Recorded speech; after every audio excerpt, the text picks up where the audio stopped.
Oi, vamos lá.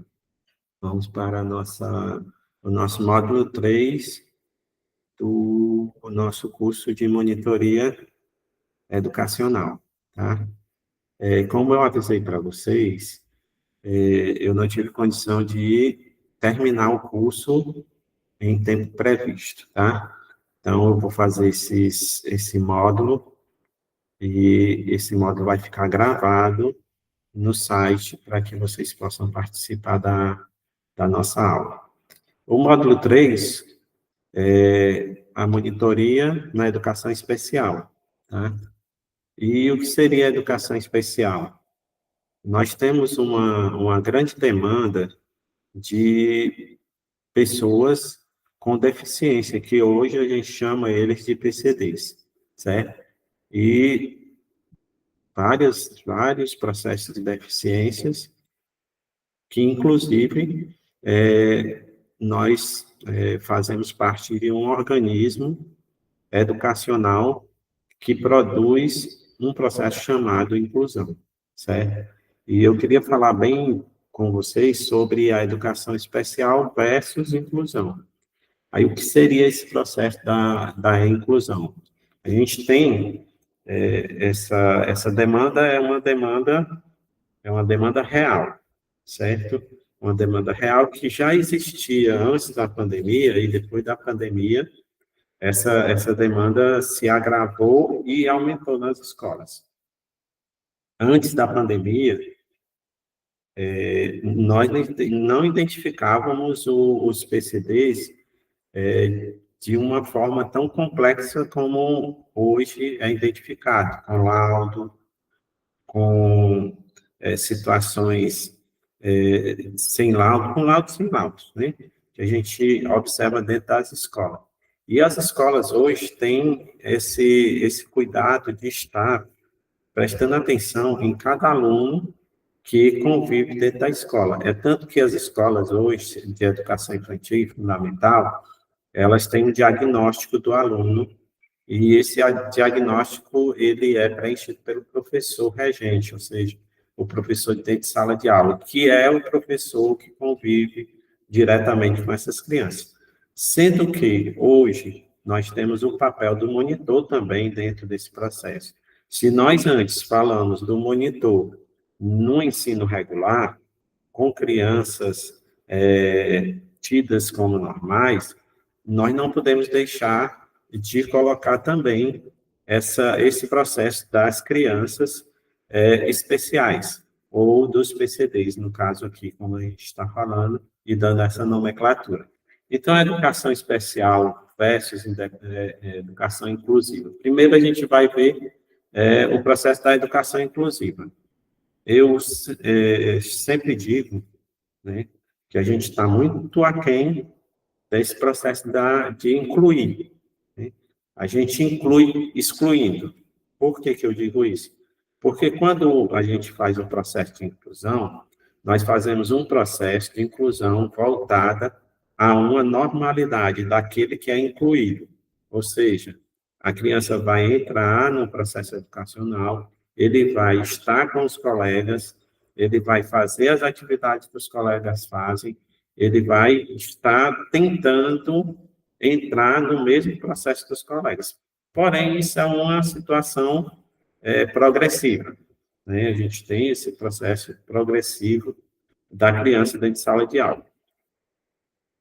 Ainda não estamos preparados para realmente fazer essa inclusão de uma forma progressiva até que o aluno chegue ao seu ápice da inclusão, ou seja, que ele possa fazer todas as atividades que os outros alunos fazem em sala de aula, desde o brincar até a tarefa de casa ou a tarefa dentro da sua sala de aula. Então, isso é muito relativo dentro do processo, até porque crianças com déficit de aprendizagem, crianças autistas, crianças com pouco desenvolvimento intelectual, crianças que não têm a sua coordenação motora desenvolvida, né? Então, tem vários tipos de PCD dentro da sala de aula.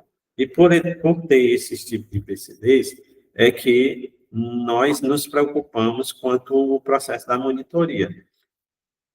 Para você entender bem, existem duas situações para a educação especial. Existe o cuidador, que é aquele que conduz o aluno PCD para as suas necessidades básicas, no locomover, no ir ao banheiro, e dependendo de qual seriação ele está, se ele está na educação infantil ou no ensino fundamental, também fazer necessidade de asepsias.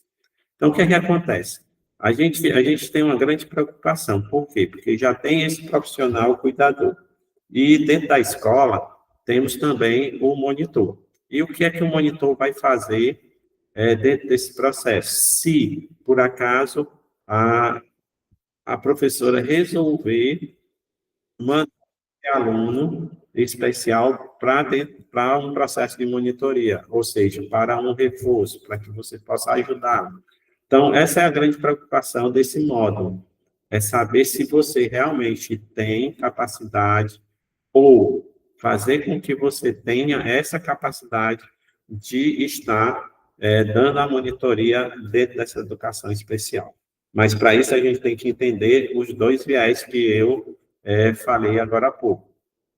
A educação especial versus a inclusão, ok? Até porque a inclusão, ela só é efetuada com o processo da nossa educação especial.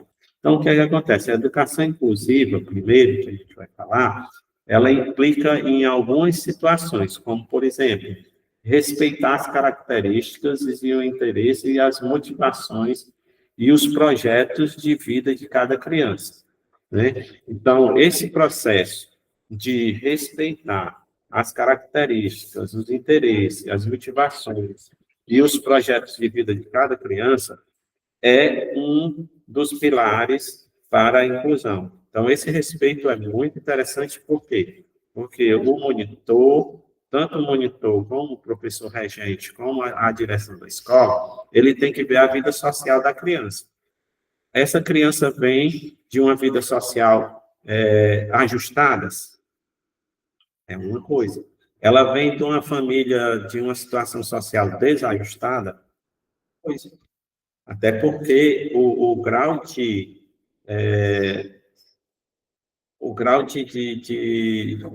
especialidade dessa criança, ela vai depender muito de como é o ritmo de vida dela. Uma criança autista com uma família bem estruturada, ela é uma criança autista cuidada. Uma criança autista com uma vida social desajustada pelos pais é uma criança que não está em processo de recuperação. Então, você, como monitor, você vai ver essas duas coisas.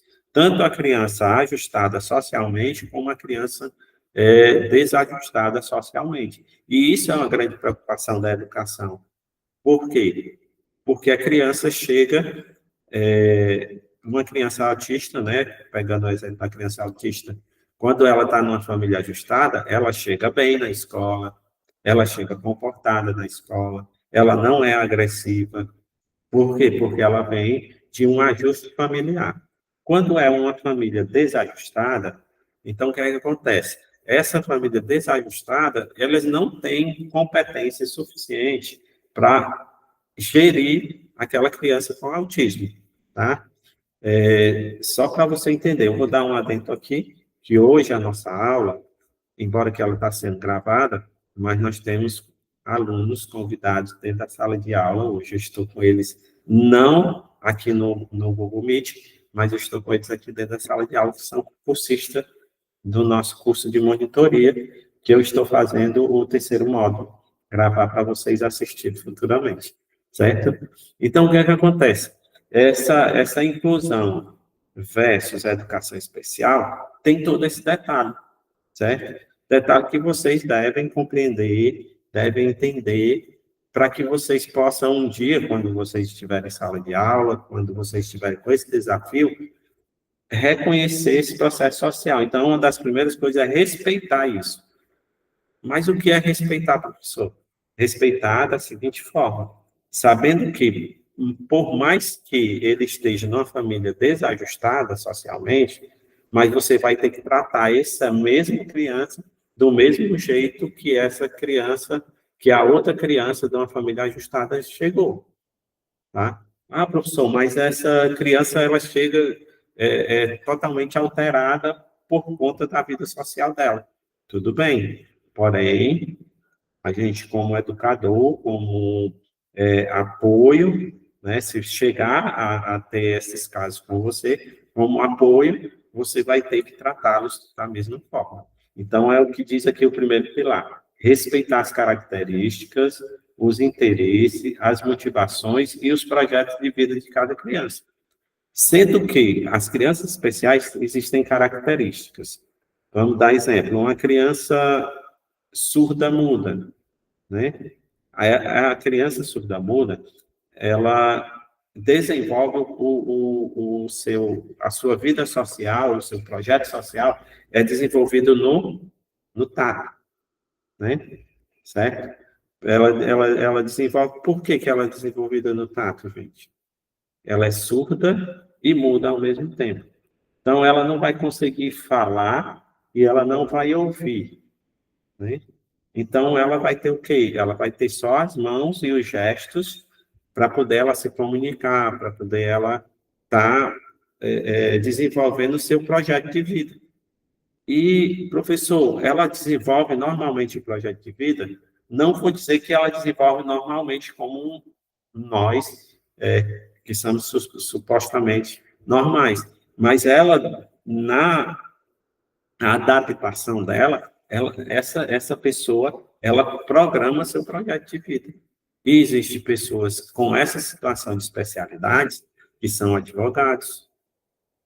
Ah, professor, como é que uma pessoa é um advogado e não faz locução? Porque nem todos os advogados precisam defender causas. Eles têm outras coisas que eles podem estar gerindo, fazendo dentro do processo do direito, tá? E assim, em outras situações, como, por exemplo, um dentista, né? Ou outras e outras profissões que ele pode exercer. Então, dá para ser um projeto de vida. O autista. O autista, ele sempre tem suas especialidades que aflora nele, né? Exemplo que eu já tenho contado para vocês aqui é o próprio Messi, né? O Messi, ele faz o quê? Ele entra dentro do processo de ensino-aprendizagem, ele entra dentro do processo ele entrou dentro do processo de ensino-aprendizagem, mas ele é autista, certo? E quando ele está dentro do processo do autismo, né, ele revela, certo? Revela certos interesses. E um dos interesses do Messi foi justamente jogar bola e como ele é um dos melhores jogadores de bola do mundo, mas ele é autista, tá? Só repassando e recapitulando, nós estamos com 5 alunos do curso aqui de monitoria. Eu estou fazendo a aula gravada do terceiro módulo, que eu não consegui dar para vocês, e vocês vão estar assistindo no site para completar, certo? E eu não estou com vocês no Meet, mas vocês estão aqui presencialmente, escutando a minha aula, tá certo? Então, dentro de poucos minutos eu encerro para nós começarmos a nossa outra aula que a gente tem para começar, ok? Então, o primeiro pilar da educação inclusiva, certo? Ele implica no respeito. Então, nós temos que respeitar todos os alunos que chegarem para uma monitoria sua, quando você estiver dentro desse processo de monitoria, nós temos que respeitar tudo. O estado de vida dessa criança, a situação social dessa criança, como que essa criança chegou na escola, se ela chegou cheirosa, se ela chegou bem penteada, se ela chegou, sabe, aquela criança linda e maravilhosa que você espera que chegue.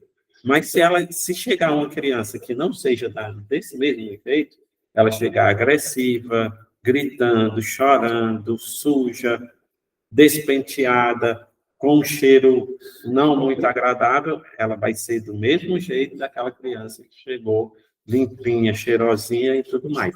Então, você vai ter que ter esse respeito, certo? E principalmente esse processo das motivações, né? Porque cada um dessas crianças, ela chega com um tipo diferenciado de motivação.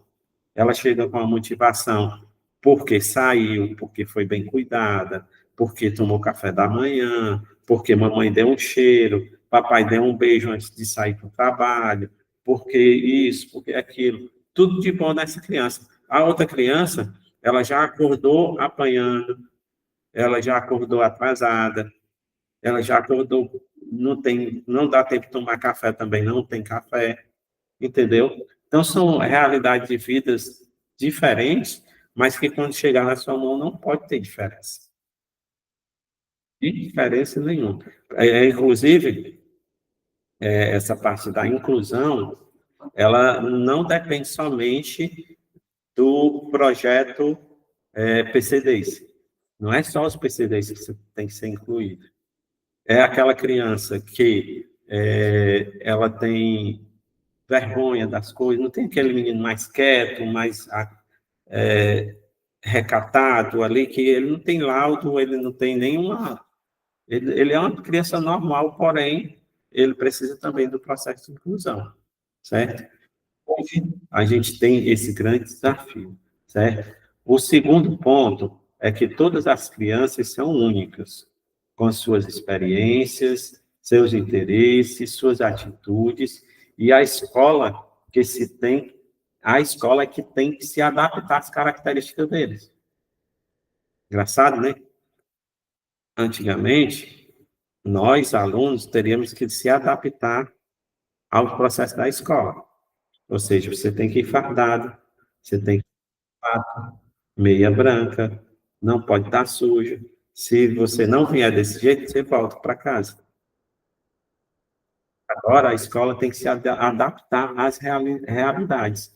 Dentro das escolas municipais, nós temos a oferta do material escolar, do fardamento, essas coisas todas, né? Para que a criança possa vir para a escola. Mas nós temos uma escola de educação infantil bem aqui pertinho. Aí você, 11 horas, você vai ali para a rua. Aí quando você for olhar ali na rua, você vê criança de farda, criança sem farda, crianças com sapato, crianças de chinelo. Você vê criança de todo jeito. Porque a gente vai ter que se adaptar. Ah, mas é porque a mãe não lavou a farda da criança. A criança volta. Ela não lavou porque é descuidada, porque isso, porque aquilo, porque aquilo outro. Aí a criança vai voltar, a criança é culpada? Não, a criança não é culpada. Então, essa criança não pode voltar, como antigamente voltava. Como antigamente a gente voltava até por um sujo na meia. Um sujinho na meia a gente voltava. Hoje não, hoje a gente tem que se adaptar à vida real das crianças. Por quê? Porque há uma transformação de quando a criança chega na escola, certo? E até o processo de ensino-aprendizagem dela. A gente tem que transformar. É por isso que hoje tem cuidador, auxiliar de sala, monitor. São toda uma equipe de pessoas, uma equipe de profissionais que são voltados para vamos dizer que voltados para o desenvolvimento, né? Como diz aqui, voltado à situação da experiência e das características do próprio aluno, certo? Então, se o aluno chega sujinho, claro que ele não vai ficar sujo, né? Então, vai ter o auxiliar de sala, a professora regente e tal, para poder cuidar daquela criança, para que aquela criança se sinta igual a outra criança. Por isso que chama incluir, né? Que aquela criança se sinta igual a outra criança, tá? Eu tive uma experiência, alguns dias passados, que uma professora ligou para mim chorando. Aí eu botei no áudio para minha esposa escutar. Essa professora foi até um pouco sem noção para conversar. Ela achava que eu era um psicólogo, um médico, alguma coisa assim. Ela contou tudo. que aconteceu com a vida dela. E a minha esposa olhou e disse, quem é essa pessoa? Aí disse assim, é uma professora que ligou para mim aí. Aí tudo bem. A gente ficou ouvindo, aí a minha esposa disse assim, mas tu não é psicólogo? Aí eu disse, sei que não sou, né? Mas a pessoa está precisando de um conselho. E a gente deu um conselho. Ela não conseguia banhar uma criança, porque ela tinha um trauma de infância. E como é que essa professora podia ser professora de uma educação infantil se ela tinha um trauma de infância? E a gente tem que incluir a criança. Ou seja, a criança não pode ficar suja. Ela tem que ser limpa, né? Temos que passar todo o processo para que a criança, quando chega dentro de sala de aula, ela esteja do mesmo jeito daquela criança que chegou já limpa, entendeu? Então, esses desafios da educação especial, essas características da inclusão, são muito importantes para nós que estamos tendo essa capacitação como monitor educacional. Foi um módulo foi o módulo que nós estávamos esperando para que a gente pudesse estudar um pouco sobre ele, né? E agora vocês vão ver na íntegra, né? Esse é o minha primeira gravação. Eu vou gravar provavelmente até sexta-feira. Eu estarei gravando mais 5 vídeos. São 6 o módulo todo, certo? Para que vocês possam assistir, presenciar algumas situações que a gente vai levantar aqui, tá? Dentro desse processo. Então, esse primeiro momento de gravação, certo? É o momento em que a gente dá essa, essa, essa situação de inclusão, certo? E a educação especial. Para que vocês entendam esse processo como ele é tão importante para a vida educacional. Não somente para os monitores, mas também para professores, auxiliares de sala, todos nós que fazemos a educação, nós temos que nos unir para fazer com que a vida de uma criança seja diferenciada. Não somente ganhar o dinheiro, né, que muitas vezes é bom, muitas vezes não é bom, muitas vezes compensa em você estar dentro de uma sala de aula, outras vezes não compensa, dependendo do município que você vai estar trabalhando, mas digo para vocês que o mais importante não é o dinheiro, o mais importante é a transformação. Tenho certeza que na vida educacional de vocês, alguém fez a diferença na vida de vocês como professor, né? Alguém fez a diferença. Alguém te falou alguma coisa que te impulsionou a fazer uma outra coisa boa, né? Então, essas pessoas, esses professores, esses monitores, esses auxiliares de sala, essas pessoas, todas elas têm, né, possibilidade de estar ajudando para que essa criança possa crescer mais e mais dentro da educação, tá? E o terceiro e último ponto aqui é possível criar uma estratégia de recursos educativos capazes de promover o desenvolvimento integral de todas as crianças, independente se ela é especial ou não. Aí vem aquilo que a gente vem fazendo nos outros módulos, né? Nos outros módulos passados, criando estratégias, tá? Criando estratégias para que eles possam desenvolver melhor o processo de ensino-aprendizagem.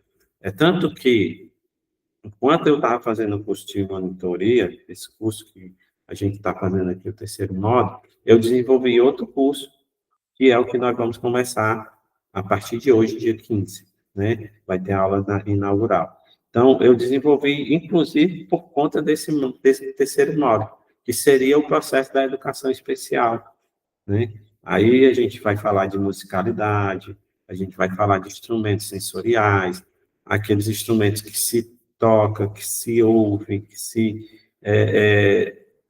que dá uma percepção dos sentidos para as crianças, porque a gente fala muito de sentido, né? O tato, o olfato, né? A audição, o paladar, e tudo isso está dentro de um processo de ensino-aprendizagem na educação especial. certo? A minha esposa tem um sobrinho que tem um filho que ele não come nada branco. Ele é autista, ele não come nada que seja branco. Ou seja, ele não toma leite. Mas aí a gente vai descobrindo as coisas. Ele não toma leite por causa do gosto do leite? Não, porque o leite é branco. Mas ele toma leite com Nescau. Porque mudou de cor. Mas quando que a gente descobriu isso? Quando foi que foi descoberto isso? Aí chega o caso da educação, né? O caso de uma educação bem alinhada na família é muito interessante. Por quê? Porque a família descobre. Quando a família não descobre, essa criança vai para dentro da sala de aula, o professor descobre e passa para a família. Quando a família é desajustada, a criança passa a vida toda sem beber leite, que é uma das necessidades básicas de uma criança, né? Mas quando tem uma família ajustada ou quando coloca na escola, aí acontecem esses detalhes. Descobrimos que ele não come nada branco. Então, tudo que a gente quer dar para ele, a gente tem que mudar de cor, para que ele possa comer. Até um macarrão. Se o macarrão for sem tempero, ele não come, porque o macarrão é branco. O arroz tem que ter açafrão, para o arroz ficar amarelo. Você está entendendo? Mas isso a gente vai descobrindo. Então, é possível criar essas estratégias, recursos, não somente na família, mas recursos educativos capazes de promover o desenvolvimento integral da criança. E será que isso aí é um recurso educativo? Com toda certeza, porque está dentro da educação alimentar, que a criança vai ter que desenvolver uma educação alimentar desde que nasce. Vocês já viram falar nisso, né? Josiane, eu, como a gente já é pai de família, né? A gente sabe, a criança mama até os 6 meses. Tem crianças que mamam mais de 6 meses, outros que não mamam até esse período. Então, o que é que acontece? Isso vai dentro da educação alimentar. Quando você vai desmamar a criança, você tem que oferecer outra coisa, não é isso? Por quê? Porque ela não vai ficar com fome. Então, aos poucos, você vai oferecendo para que ela vá criando um hábito, aí você vai ter estratégia. Você tem estratégia até de dar um remédio, né? Eu vi ontem um vídeo assim, que achei muito engraçado. A mulher pegou um chinelo e pegou um ursinho. E a criança ali. A criança tinha que tomar remédio. Ela pegou o ursinho e chinela no ursinho. Pá, pá, pá, pá, pá. Você não quer tomar remédio? Então você vai apanhar. Pá, pá, pá, pá. E botou e a criança lá olhando. E ela pá, pá, pá. Aí depois ela chegou e disse assim, seu remédio. A criança pegou com tudo e foi tomar. Por quê? É uma estratégia, certo? Um pouco sem noção, mas é uma estratégia que muitas vezes a gente tem que usar para poder as crianças da gente tomar um remédio, uma coisa simples, mas que você tem que tomar. Então, gente, esse processo do ensino-aprendizagem está muito dentro desse desenvolvimento. Então, esse primeiro vídeo, nós estamos falando da educação inclusiva, no processo da educação especial, e no próximo vídeo nós estaremos falando sobre as leis diretrizes de base, certo? Os cronogramas e algumas coisas mais que a gente precisa falar, e principalmente falar sobre a educação especial. Muito obrigado e até o próximo vídeo.